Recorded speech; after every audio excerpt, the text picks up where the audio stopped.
सुखदेव जी कहते हैं, हे राजन, अब आगे की कथा सुनो। राजा परीक्षित कहे, हे गुरुदेव, आप हमें देवता, असुर, मनुष्य, पशु पक्षी आदि की सृष्टि कैसे हुई उनकी कथा सुनाइए। तब सुखदेव जी कहे, हे राजन,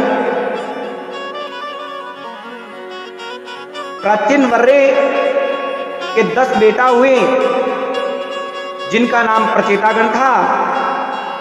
उन्होंने तपस्या करी, शंकर भगवान ने दर्शन दिया तो उन्होंने आज्ञा करी कि विवाह कर लो। उन्होंने पंचजन की कन्या अश्विनी से विवाह कर लिया और उसे कहते हैं दक्ष होते हैं उनके। दक्ष के 10,000 बेटा हुए, उनका नाम हरिहर्ष था। और पिता ने आज्ञा करी, बेटा हरिहर्ष तपस्या करो। तो हरिहर्ष ने सरोवर में स्नान किया, प्रिय श्रोताओं, तो उनका मन पावन और पवित्र हो गया। नारद जी ने देखा हरिहर्ष का मन तो बड़ा पावन पवित्र है, इनको भजन में लगा देना ठीक रहेगा।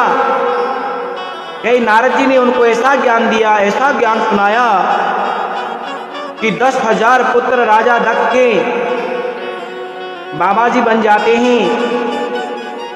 अब दक्ष को बड़ी चिंता होती है। देखो नारद जी ने क्या कर दिया, 1,000 बेटा और उत्पन्न करते हैं जिनका नाम सलवस था। तो उनसे भी कहा, बेटा बन जाओ, तप करो। तप करने गए तो उन्हें भी नारद जी मिल जाते हैं। उनको भी भागवत का ऐसा ज्ञान सुनाया तो वह भी बाबा जी बन गए। प्रिय श्रोताओं, दक्ष को बड़ा क्रोध आया। एक दिन के बाद नारद जी उस दक्ष के सामने आ जाते हैं तो क्या बोले कि अरे दुष्ट, तुमने बड़ा झूठ मूठ का साधु बना बैठा है, साधु बना और हमारे भोले भाले बच्चों को बाबा जी बना दिया। खुद को तो घर बसाना नहीं है, ना ही दूसरों को बसने देना है। मेरे बच्चों ने अभी तो पितृ ऋण भी मुक्त नहीं लिया। नारद जी, आपने मेरे बच्चों का सुख चौपट कर दिया है। मैं आज आपको श्राप देता हूं, तुम आज से कभी एक जगह नहीं टिक पाओगे, चलते ही रहोगे। नारद जी बोले, अच्छी बात है। ऐसा कहकर चले जाते हैं। दक्ष ने सोचा बेटा पैदा करे तो बाबा जी बना देता है, अब बेटी की कामना करोगे। क्या हुआ, 60 कन्या उत्पन्न करता है। 60 कन्या के उन्होंने विवाह कर दिए। दक्ष ने 10 कन्या धर्म को, 13 कश्यप को, 27 चंद्रमा को, 2 भूत को, 2 अंगिरा को, 2 विस्तुरा को और 4 कन्या कश्यप को विवाह कर देते हैं। उन्हीं कन्याओं से कहते हैं पूर्ण सृष्टि प्रकट होती है। फिर दैत्यों की उत्पत्ति हुई। सुरासुर की बहन थी रत्ना, वह तुष्टा ब्राह्मण की पत्नी हो जाती है। उनके गर्भ से 2 बेटा हुए, सनिवेश और विश्वरूप। विश्वरूप देवताओं के विरुद्ध हुए। इस बात को सुना तो राजा परीक्षित ने प्रश्न किया कि महाराज, हमने तो सुना है कि देवताओं के गुरु बृहस्पति थे। सुखदेव जी कहे बताते हैं क्या हुआ था। एक दिन की बात है, इंद्र अमरावती का राजा बन गया। अमरावती का राजा राज मिला तो उनको अभिमान हो गया,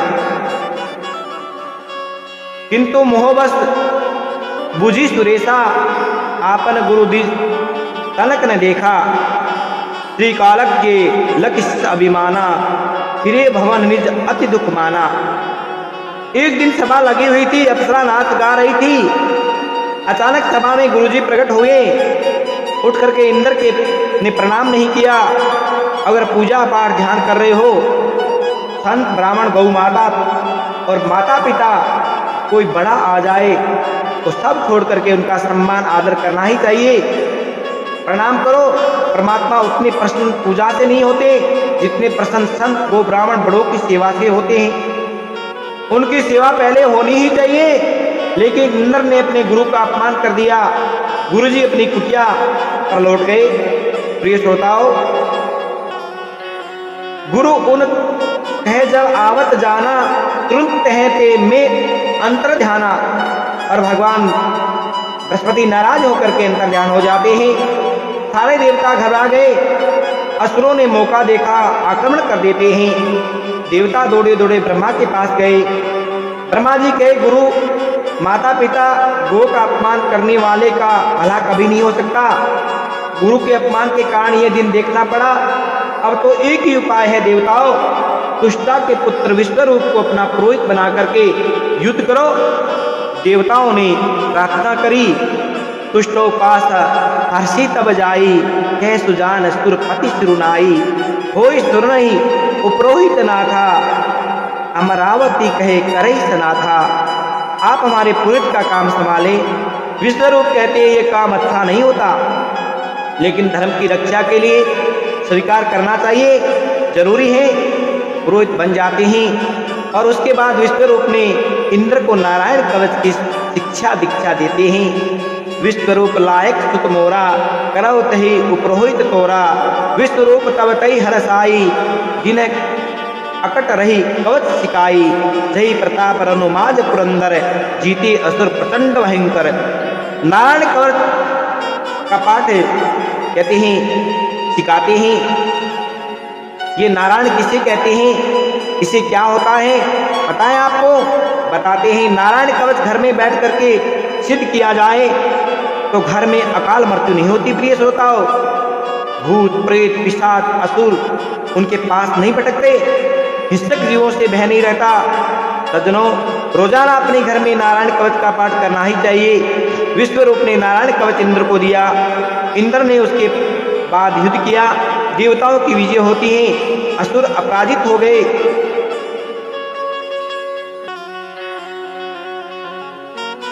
कहते हैं हार जाते हैं असुर। महानुभाव श्रोताओं भक्तों, कहते हैं विश्वरूप के 3 सिर थे। 3 सिर यज्ञ कर रहे थे देवताओं के लिए, एक एक आहुति अपनी कहते हैं दे रहे थे तीनों मुख से। तो उनके मामा थे असुर, उन्होंने कहा अरे बेटा एक एक आहुति हमारे लिए भी डाल दिया करो, एक देवताओं की फिर दैत्यों की। इस बात का इंद्र को पता लग गया और कहे हमारे शत्रुओं का बल बढ़ा रहा है। क्रोध में आकर के कहते हैं तीनों सिर विश्वरूप के वज्र के प्रहार से काट देता है। वज्रघात का व्यापाह तो ही के ही युजपति किने निर्बाणु जेही। और कहते हैं वो 3 सिर कट गए वज्र से, 3 पक्षी बनकर के उड़ जाते हैं। इंद्र को ब्रह्म हत्या का पाप लगा। ब्रह्मा जी ने निवारण किया।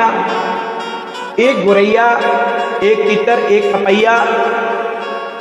और कहते हैं इंद्र को ब्रह्म हत्या का पाप लगा। इंद्र की ब्रह्म हत्या को 4 भागों में बांट दिया गया।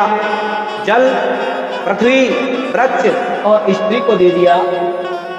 पृथ्वी के अंदर जो उष्ण भूमि है वह ब्रह्म हत्या है। प्रिय श्रोताओ, पृथ्वी को वरदान दिया कि खड्डा होगा वह अपने आप स्वतः ही भर जाएगा।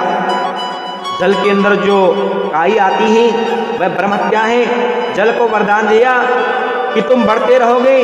और कई वृक्ष में गोंद बहते हैं वह ब्रह्म हत्या है, उसे कहते हैं वरदान दिया कि काटने पे फिर अकृत हो जाओगे। माताओं को जो ऋतु धर्म होता है वह ब्रह्म हत्या है। माताओं को वरदान दिया तुम्हारा पति तुम्हारी रक्षा करेगा। इस प्रकार ब्रह्म हत्या को 4 भागों में बांटा।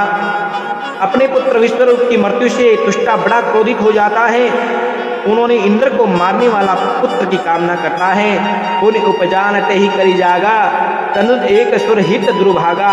और उसने यज्ञ किया, मंत्र में त्रुटि हो जाती है। प्रिय श्रोताओं, अगर कोई काम में यज्ञ किया जावे, थोड़ी सी गलती हो जावे तो उल्टा हो जाता है। प्रिय महानुभाव, यज्ञ करते समय मंत्र में अशुद्धि हो गई, संकल्प में अशुद्धि हो गई, उससे मरने वाला बेटा पैदा हो गया। चाहिए था इंद्र को मारने वाला बेटा, पर तुम मरने वाला वृत्रासुर नाम का बेटा पैदा हो जाता है। वृत्रासुर नाम का अपनी सेना लेकर के वृत्रासुर ने आक्रमण कर दिया। तुष्टात ने बहु भांति सिखावा, वृत्रासुर बहु तिने उनावा।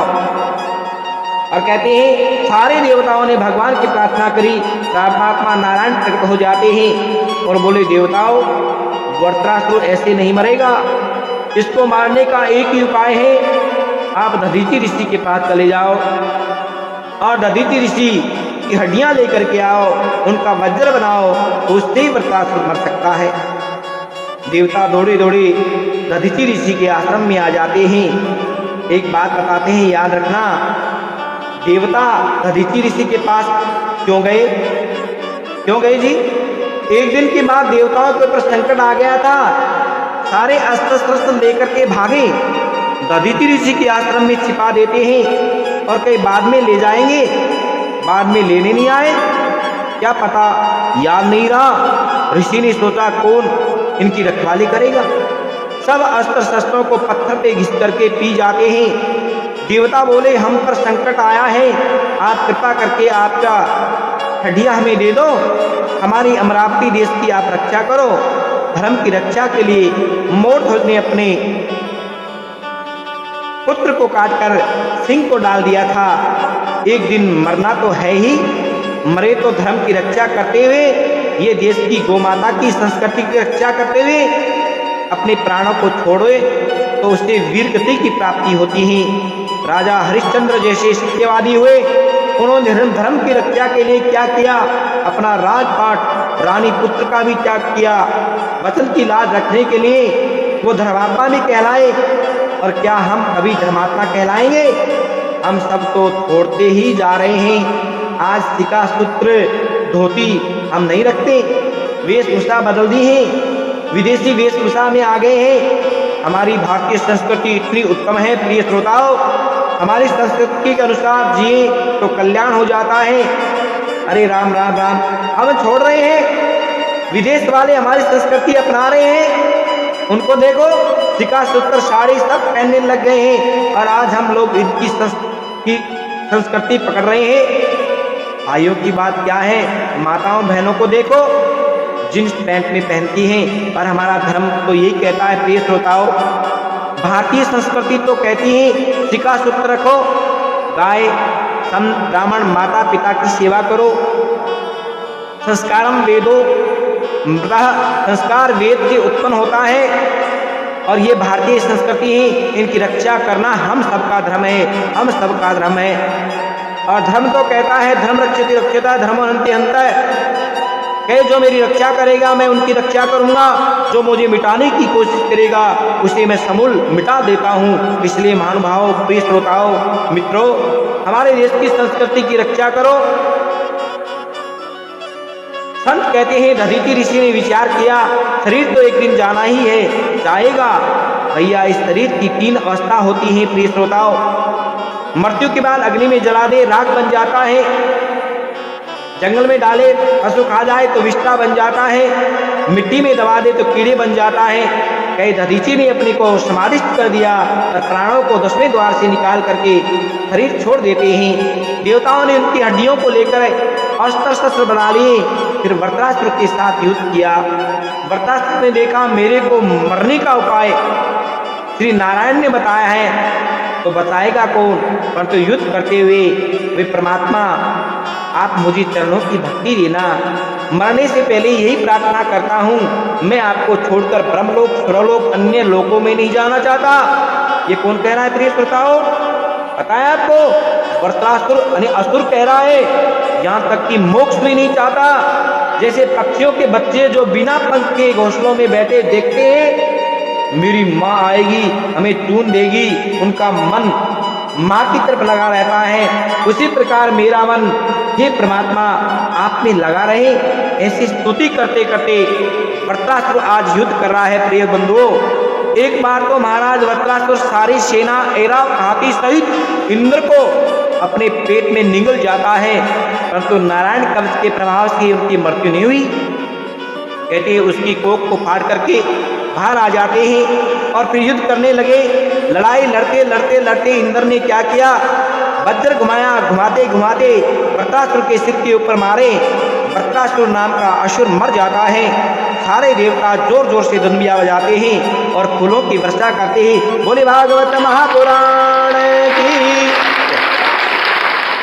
सज्जनों, इस प्रकार वृत्रासुर मरा। इंद्र को फिर ब्रह्म हत्या का पाप लगा। फिर मानसरोवर में बैठ करके 1000 वर्ष नानक कवच का पाठ करते हैं, उनके सारे पाप ताप कट जाते हैं।